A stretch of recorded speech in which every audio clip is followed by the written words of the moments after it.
Pada setiap lembar sejarah perjuangan kemerdekaan Indonesia, selalu ada peran wanita di dalamnya.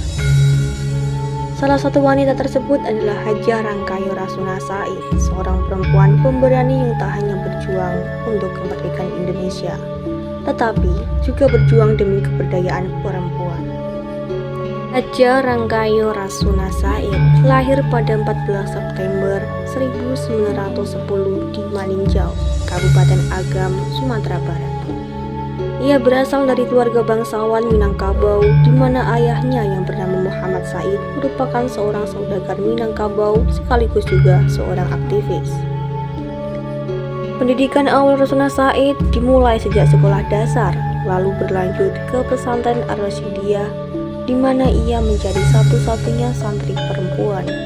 Di sana, ia dikenal sebagai insan yang cerdas, pemberani, dan berbakat. Setelah itu, pendidikannya berlanjut di Diniyah Putri Padang Panjang.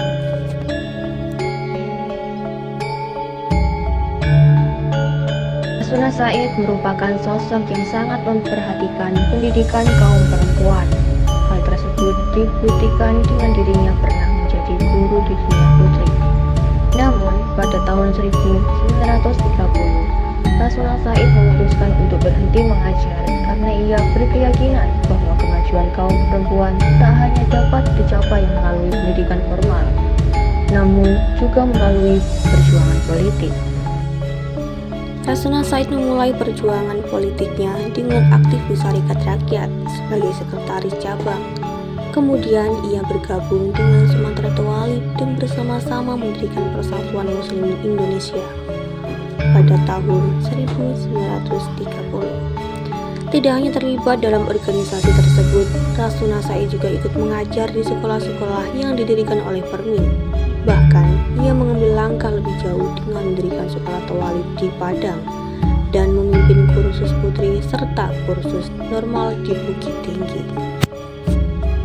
Selama keterlibatannya di Permi, Rasuna Said memiliki reputasi sebagai orator ulung yang tak segan mengancam pemerintahan Belanda. Keberaniannya ini mencatatkan namanya sebagai wanita pertama yang dijerat hukum spek-delik karena berani berbicara menentang penjajahan Belanda.